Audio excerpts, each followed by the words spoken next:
Hi everyone! So I celebrated my birthday here at Ilios Buffet. Dito po kami nagpunta sa Makati branch. So meron pa silang pa-welcome greetings with your name. And ito yung itsura ng kanilang place.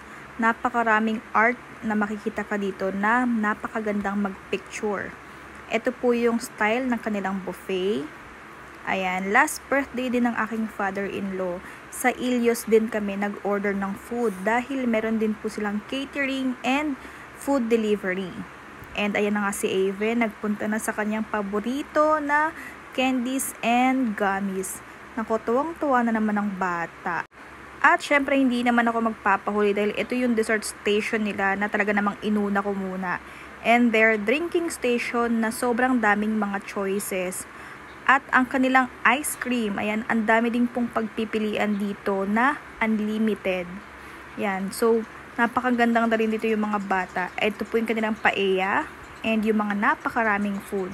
Sa dami nga ng pagpipilian ng food dito, naku, hindi ko na alam kung ano yung uunahin ko. So this is their salad station. Ayan, ang dami ring mga pagpipilian dyan. And yung kanilang appetizer. So if ever you want to celebrate any occasion at gusto nyo yung medyo tahimik, dito po kayo magpunta kasi grabe, very elegant and intimate yung setup and ambience. So our top choice here is their tuna sashimi, paella, baked salmon, and beef salpicao. So yung tuna sashimi nila, kailangan i-order nyo muna sa kanila kasi fresh po nila yung ginagawa. And yung favorite naman ni Aven, syempre yung unlimited ice cream. Meron din po silang other branches.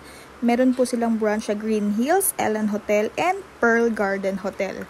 Meron silang iba't ibang buffet hours. So if ever you want to visit Ilios, please visit their website or DM them on their IG.